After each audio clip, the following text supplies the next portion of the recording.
ఔజుబిల్లాహి మినశ్శైత్వానిర్రజీం. బిస్మిల్లాహిర్రహ్మానిర్రహీం. అనంత కరుణామయుడు అపార కృపాశీలుడు అయిన అల్లాహ్ పేరుతో ప్రారంభిస్తున్నాను. అస్సలాము అలైకుం వరహ్మతుల్లాహి వబర్కాతుహు. ఈరోజు మన హదీస్ నగ్నత్వం.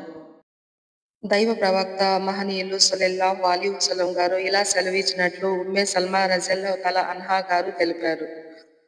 ఎందరో స్త్రీలు దుస్తులు ధరించినట్లే ఉంటారు, కానీ ప్రళయ దినాన నగ్నంగానే కానవస్తారు. బుఖారీ కితాబుల్ లిబాస్.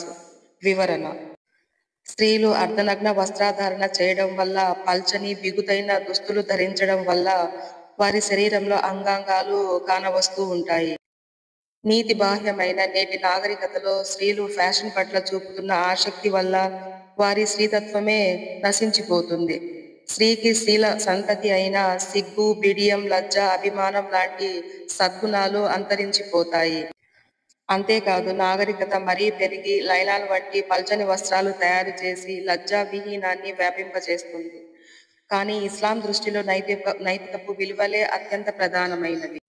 అందువల్ల అధివస్త్రాలు ధరించి లజ్జా విహీనతను ప్రదర్శించే బట్టల్ని తృణీకరిస్తుంది. దాన్ని హానికరమైన చెడుగా పరిగణిస్తుంది ఇస్లాం.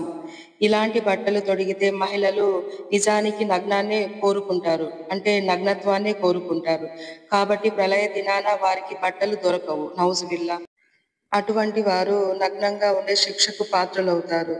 ఈ ప్రవచనంలో ఎంత ఘాటైన హెచ్చరిక ఉంది.